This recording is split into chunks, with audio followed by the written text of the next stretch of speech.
Bismillahirrahmanirrahim. Alhamdulillahirabbil alamin wassalatu wassalamu ala Rasulillah wa ala alihi wa sahbihi wa man walah. Amma ba'du. Fa ya ayyuhal hadirun wal hadirat peserta kajian fikih dimanapun Anda berada. Assalamualaikum warahmatullahi wabarakatuh. Alhamdulillah, segala puji hanya milik Allah Subhanahu wa taala. Shalawat serta salam semoga selalu tercurahkan kepada Nabi kita Nabi Muhammad sallallahu alaihi wasallam, juga kepada segenap keluarganya, sahabat-sahabatnya dan para pengikutnya hingga akhir zaman. Allahumma amin. Para hadirin yang budiman dimanapun Anda berada, kembali bersama kita membahas tentang kajian fikih, panduan lengkap fikih puasa bulan Ramadan. Dan alhamdulillah kita sudah sampai pada pembahasan tentang siapa saja yang dapat uzur dari syariat, dari Allah Subhanahu wa taala, dari syariat ini untuk tidak berpuasa di siang hari Ramadan. Kemarin sudah kita bahas, yang pertama adalah orang yang sakit dengan sifat sakit yang sudah kita sebutkan yang seperti apa sakitnya itu.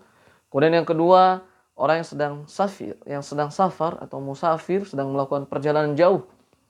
Yang ketiga adalah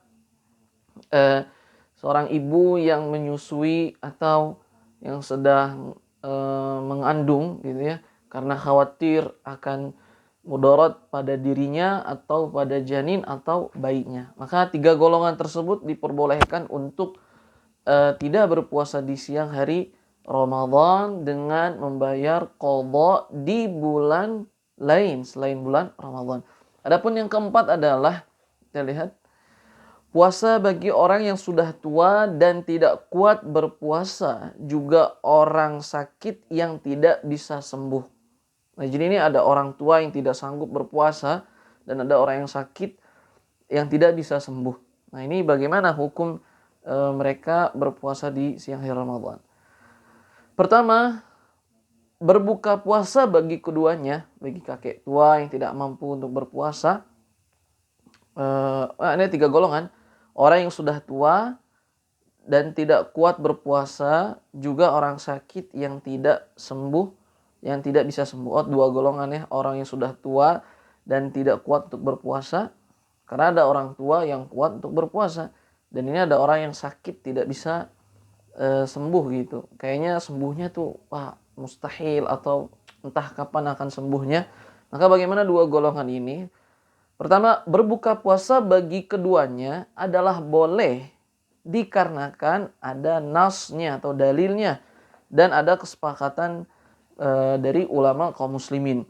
Pertama, Allah Subhanahu wa taala berfirman, A'udzubillahi minasyaitonirrajim. Bismillahirrahmanirrahim. Wa ma ja'ala 'alaikum fid-dini min harajin.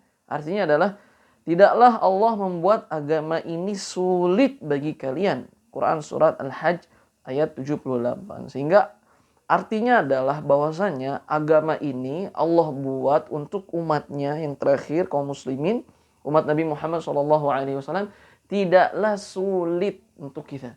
Jadi hukum asarnya agama itu dibangun untuk mempermudah.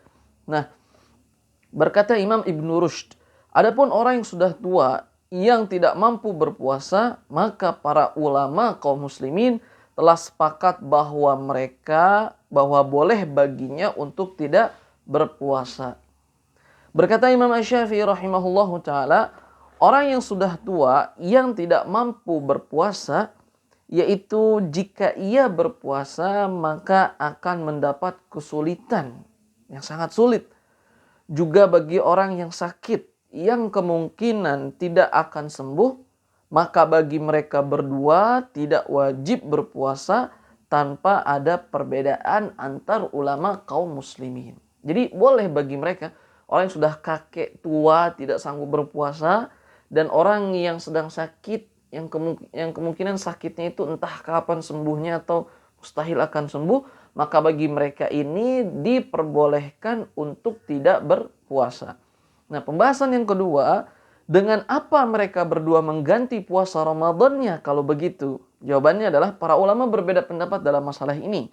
Pendapat yang pertama adalah pendapat Imam Ibnu Qudamah. Beliau mengatakan bahwa jumhur ulama, yaitu Imam Ali, sahabat Ibnu Abbas, sahabat Abu Hurairah, sahabat Anas bin Malik, Imam Tawus, mazhab Imam Ahmad dan Imam Abu Hanifah berpendapat wajib bagi mereka berdua untuk bayar kafarah, yaitu fidyah atau menggantinya dengan memberi satu porsi makanan berat kepada satu orang miskin setiap kali mereka tidak berpuasa. Jadi dia tidak berpuasa, apa gantinya dengan kafarah, yaitu fidyah. Dalilnya apa? Bahwa Imam Bukhari meriwayatkan hadis dari Imam Atha bahwa ia mendengar Ibnu Abbas membacakan ayat 184 itu. Kemudian berkata sahabat Abdullah bin Abbas, ayat ini tidak mansuh, hukumnya tergantikan dengan ayat lain, tapi ayatnya tetap ada dan dibaca. Ayat ini tidak dihapus, ada gitu dalam Al-Quran Karim. Dan maksud ayat itu adalah kakek-kakek dan nenek-nenek yang tidak sanggup puasa, maka mereka menggantinya dengan memberi makan satu orang miskin setiap kali mereka tidak berpuasa. Ayatnya itu adalah wa'alal ladzina yutiqunahu fidyatun ta'amu miskin, dan bagi mereka yang tidak sanggup berpuasa maka bayar fidyah gitu. Nah, jadi dua golongan itu menurut pendapat yang pertama adalah membayar fidyah, kafar, bayar fidyah, kasih satu orang miskin satu porsi makan berat. Pendapat kedua pendapat Imam Malik bahwa mereka jika tidak sanggup berpuasa maka tidak wajib bayar fidyah karena ayatnya sudah mansuh. Jadi ayat yang tadi itu sudah mansuh, sudah dihapus, tapi masih ada ayatnya dan masih dibaca sampai hari kiamat akan, tapi hukum dari ayat itu sudah terhapus dengan ayat-ayat puasa setelahnya.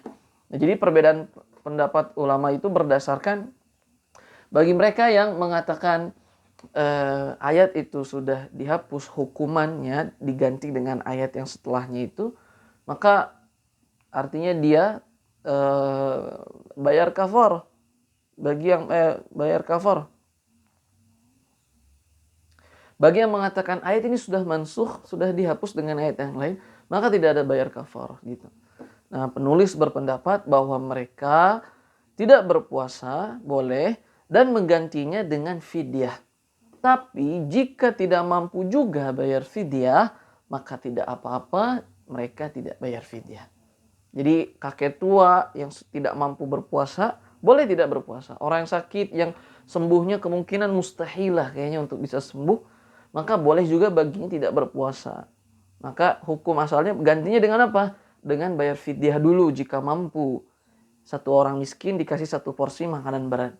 Jika tidak mampu untuk fidyah pun ya sudah, tidak melakukan qadha, tidak juga melakukan fidyah, artinya dia tidak melakukan apa-apa, itu diperbolehkan karena landasan agama kita adalah mudah. Nabi SAW bersabda, yassiru wa la tu'assiru. Permudahlah dan janganlah persulit. Wallahu ta'ala a'la wa a'lam bishawab. Subhanakallahumma wa bihamdika asyhadu an la ilaha illa anta astaghfiruka wa atubu ilaik. Tsumma assalamu alaikum warahmatullahi wabarakatuh.